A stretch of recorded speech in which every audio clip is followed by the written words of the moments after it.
So, Bring Me the Horizon. Oh wait, there's something in the camera. Let me fix it real quick.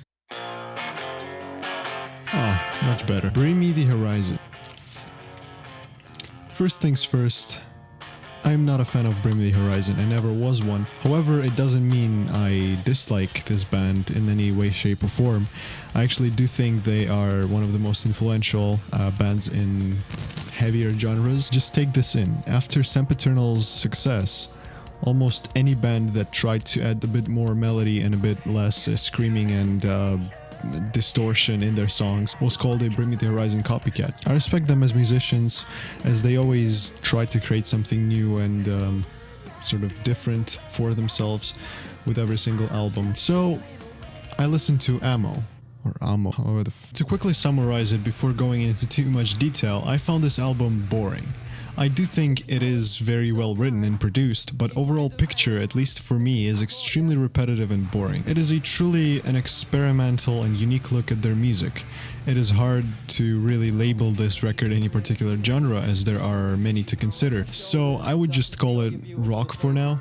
Of course, this record is not heavy, but it does feature slightly more screams from Ollie Sykes than the previous one. Overall, I like this record for its emphasis on experiment and fusion of things, making it sound to some extent original and with some depth to it, but I also disliked it a lot because it's goddamn boring.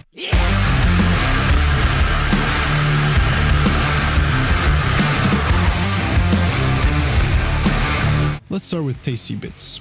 The absolute best thing about this record is production quality. From technical standpoint, everything sounds extremely balanced and harmonic. There is crisp, there is clarity, there is lightness.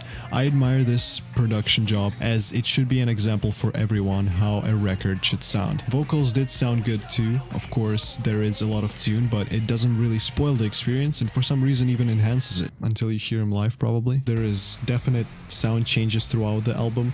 You have these more poppy songs, like That's the Spirit 2, and you have these much more rock sounding garage tunes like Mantra or Wonderful Life that sound a bit different from a mixing standpoint. So I really found that interesting about this record. So big fat thumb up for mixing and production quality. It sounds just awesome.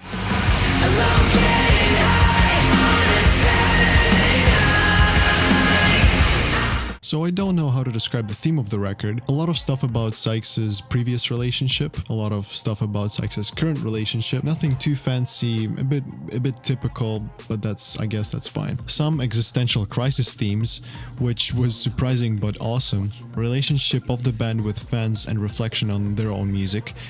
Also a story about Ollie's childhood friend who passed away. Overall lyrical job on this record was very decent. Did you expect a lot of lyrical depth in a Bring Me the Horizon music? I don't think so, and neither did I. My personal lyrical favorites are I Don't Know What to Say and Mother's Tongue. You need a taste of your own medicine, 'cause I'm sick. I'm not gonna spend too much time discussing whether I do or do not like soft or heavy Bring Me the Horizon. I couldn't care less, because the band moved on, and one thing is certain, they're never going to come back to that heaviness, because they already set this soft music as their main focus for now. And I think that's absolutely fine. I enjoyed songs on this record with this sort of garage 2000s rock feel. Songs like Mantra, Wonderful Life, Sugar Honey Ice and Tea. And at the same time I feel a bit bored with songs like Nihilist Blues, which was a rave song. And I rate the attempt to experiment, but the only emotion this song brought to me was boredom. Instruments and computer-generated sounds blend pretty nicely together, and I am a sucker for fusion like this. Various rhythms, interesting riffs, very cool vocal parts. Vocals do sound overtuned, but at least Sykes' voice sounds a bit more appealing than, let's say, Matt Tuck's whining. But there is a huge but. I felt extremely bored listening to this record. I was just falling asleep. And that's not because music was bad, it's because music was very stretched. It's innovative, it's very much full of content, it doesn't all sound the same. I don't know why, but not a single song of this record interested me or touched me good enough. I'm gonna leave it at the fact that I'm more of a heavy music type of guy, but who knows. Sound of Ammo is creative, nice, original, light, but also very boring, at least for me.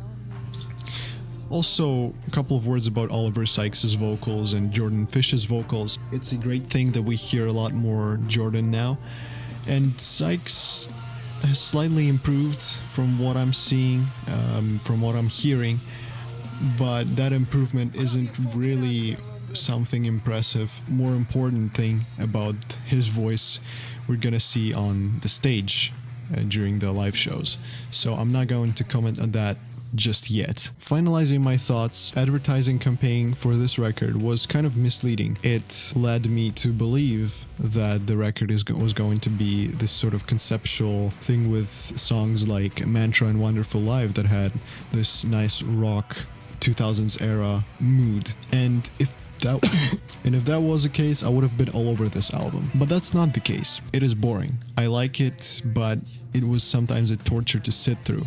Everything feels so stretched and long that it just kills the atmosphere. I feel like this record is a good one. It has everything to be called a good record, but for me, it's just a decent one. It has its quirks, it has its unique little details, and it has a fantastic production and sound quality. It has a fair depth of lyrics and themes, it has interesting instrumental choices, and it has much more Jordan on the back singing. But with all that, it is still a boring pop rock record with a lot of innovative things that Bring Me the Horizon brought to the table. It is definitely above the average. It is not something I would listen to on a daily basis, but I will come back to it at some point in the future. But for now, it's just an okay record that I was impressed by, the fact that it wasn't shit, but it's not as good as I expected it to be, judging from Mantra and Wonderful Lives single. Bring Me the Horizon Ammo, 7 out of 10. What's that noise? What the f-